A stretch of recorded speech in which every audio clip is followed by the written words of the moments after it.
மத்தேயு எழுதிய தூய நற்செய்தியிலிருந்து வாசகம். ஆண்டவரே, மாட்சி உமக்கே. அக்காலத்தில் இயேசு பிலிப்பு செசரியா பகுதிக்கு சென்றார். அவர் தம் சீடரை நோக்கி, மானிட மகன் யார் என்று மக்கள் சொல்கிறார்கள் என்று கேட்டார். அதற்கு அவர்கள், சிலர் திருமுழுக்கு யோவான் எனவும், வேறு சிலர் எலியா எனவும், மற்றும் சிலர் எரேமியா அல்லது இறைவாக்கினருள் ஒருவர் என்றும் சொல்கின்றனர் என்றார்கள். ஆனால் நீங்கள் நான் யார் என சொல்கிறீர்கள் என்று அவர் கேட்டார்.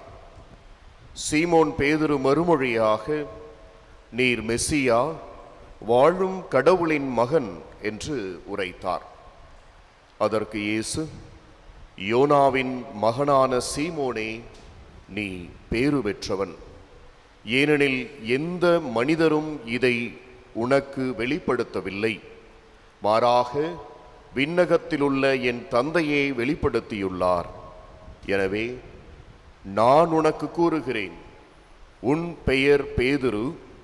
இந்த பாறையின் மேல் என் திருச்சபையை கட்டுவேன். பாதாளத்தின் வாயில்கள் அதன் மேல் வெற்றி கொள்ளா. விண்ணரசின் திறவுகோள்களை நான் உன்னிடம் தருவேன். மண்ணுலகில் நீ தடை செய்வது விண்ணுலகிலும் தடை செய்யப்படும். மண்ணுலகில் நீ அனுமதிப்பது விண்ணுலகிலும் அனுமதிக்கப்படும் என்றார். பின்னர் தாம் மெசியா என்பதை எவரிடமும் சொல்ல வேண்டாம் என்று இயேசு சீடரிடம் கண்டிப்பாய் கூறினார்.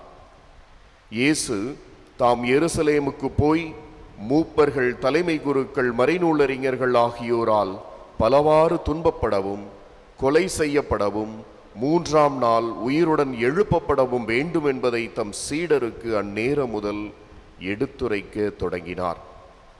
பேதுரு அவரை தனியே அழைத்து கடிந்து கொண்டு, ஆண்டவரே, இது வேண்டாம், இப்படி உமக்கு நடக்கவே கூடாது என்றார்.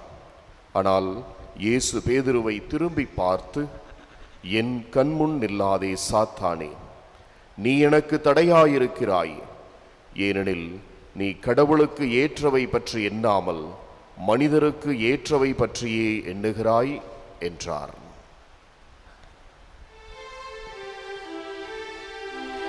ஆண்டவரின் அருள்வாக்கு.